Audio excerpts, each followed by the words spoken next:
Pied Piper of Hamelin.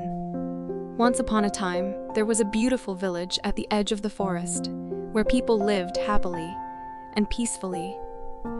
The village people living in their colorful houses were very hardworking and very happy.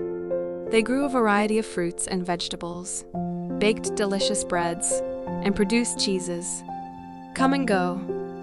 A sneaky swarm of rats has haunted the village. The rats not only disturbed the village's peace, but also damaged the villagers' supplies.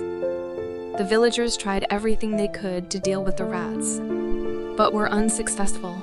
The number of mice was increasing day by day, and the lives of the villagers were getting harder.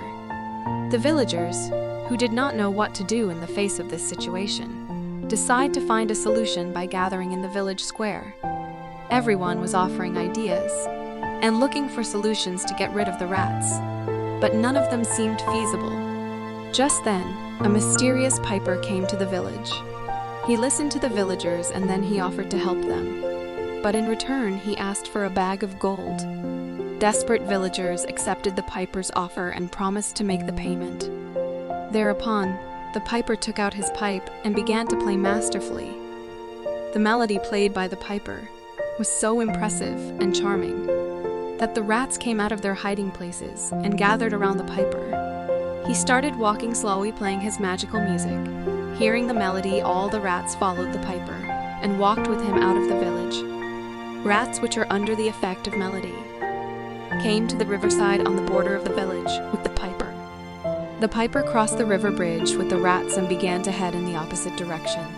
Piper returned to the village square alone, leaving the rats on the other side of the river, which were now too far to find their way back to the village on their own. The villagers had already begun to celebrate in honor of getting rid of the rats.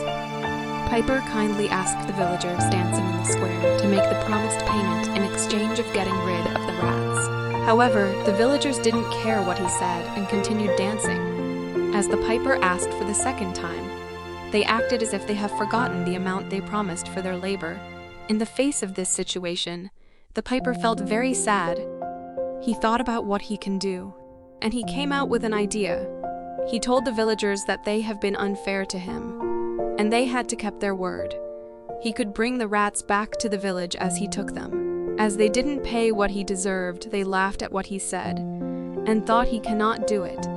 The next day, the villagers heard a different melody emanating from the piper's pipe. But this time it was different. The piper was playing his pipe from far away. But the piper was not alone. He was walking towards the village square with the mouse army that had been behind him the previous day. The villagers who saw the scene panicked and realized their big mistake by not believing him. The villagers, running quickly towards the piper, stopped the piper and the mouse army that followed him before they entered the village. The villagers apologized profusely to the piper and begged the piper to drive the rats away from the village. Giving him his due, Piper accepted the regretful words of the villagers and the payment he deserved. He stopped playing his pipe. Each of the mice scattered away in another direction. Thus, the people of the village respected the piper's talent and justice. With this event, the villagers learned that a promise should be kept no matter what, and that labor should be respected.